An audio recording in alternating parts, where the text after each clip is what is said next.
अस्सलाम वालेकुम रहमतुल्लाहि व बरकातुहू। पिछले चंद दिनों से जो सोशल मीडिया के ऊपर सड़कों के मामलात को लेकर हमारी जो एक कैंपेन चली हुई है, इस हवाले से मेरी एक दो गुज़ारिशात हैं। सबसे पहली बात तो ये है कि ये जो हम लोग आज तक अपनी बुनियादी ज़रूरियात से महरूम हैं, इसकी बुनियादी वजह क्या है? तो मेरे नज़दीक इसकी दो रीज़न्स हैं। नंबर वन, एक तो सियासी गफलत। अब वो जो सियासी गफलत है ये अपर लेवल के ऊपर भी है और जो है लोअर लेवल के ऊपर भी है।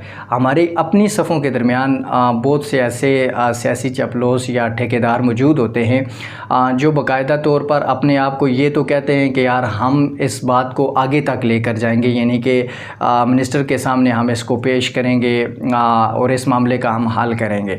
लेकिन अनफॉर्चुनेटली ये सारी की सारी जो चीज़ें होती हैं ये फ़कत बातें ही रह जाती हैं, हालांकि ऐसा कुछ भी नहीं होता।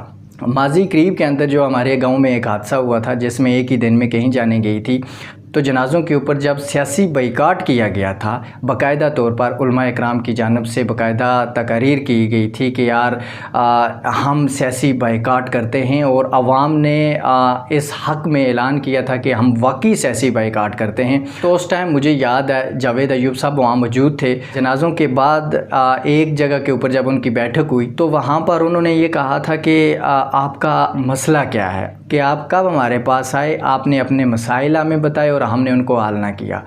तो जब ये स्टेटमेंट सामने आती है तो इसका मतलब है जो हमारे अपने लोकल सियासी ठेकेदार बने हुए हैं, सियासी जो चापलूस हैं, ये वो लोग हैं जो हमारे वोटों के नाम पर स्कीमें लेते हैं, घर चलाते हैं, ये अपना बैंक बैलेंस बनाते हैं, ये अपनी याशियाँ जो हैं वो मना रहे होते हैं। हुज़ूर वाला दूसरा जो मेन रीज़न है वो ये कि जब भी कोई सानिया होता है, इस तरह का कोई वाक़या होता है, तो हमारी जो आवाम है वो जागती है, वो बाकायदा तौर पर नारे भी लगाती है, वो बाकायदा तौर पर कैंपेन्स भी स्टार्ट करती है, वो बाइकाट भी करती है। लेकिन देखने को ये मिलता है कि 10 दिन की जो कैंपेन होती है या स्ट्रगल होती है, आवाज़ बुलंद करना होता है, 10 दिन के बाद ये सारा मामला वहीं ठंडा हो जाता है। लोग भूल चुके हुए होते हैं कि हमने किन को खोया था, लोग भूल चुके हुए होते हैं कि हमने कौन सी कैंपेन स्टार्ट की थी।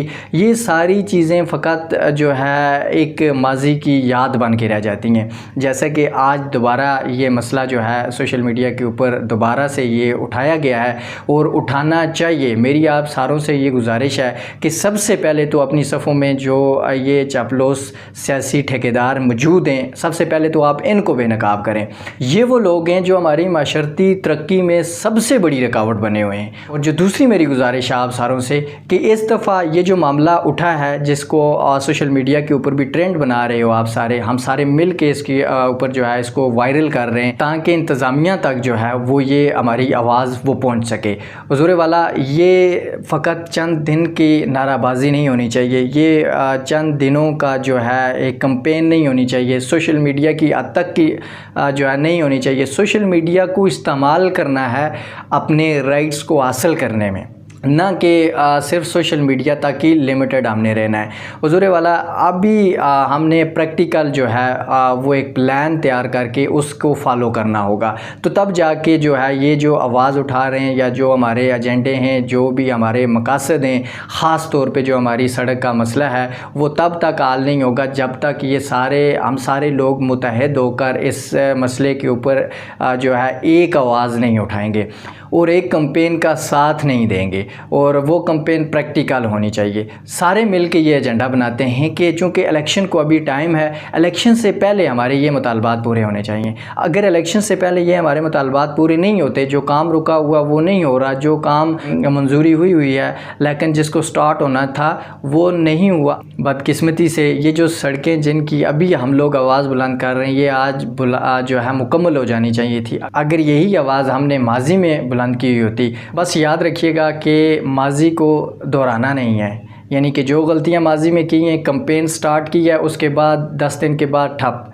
उसके बाद हर दूसरा बंदा अपने काम में जो है मसरूफ़ हो जाता रहा है।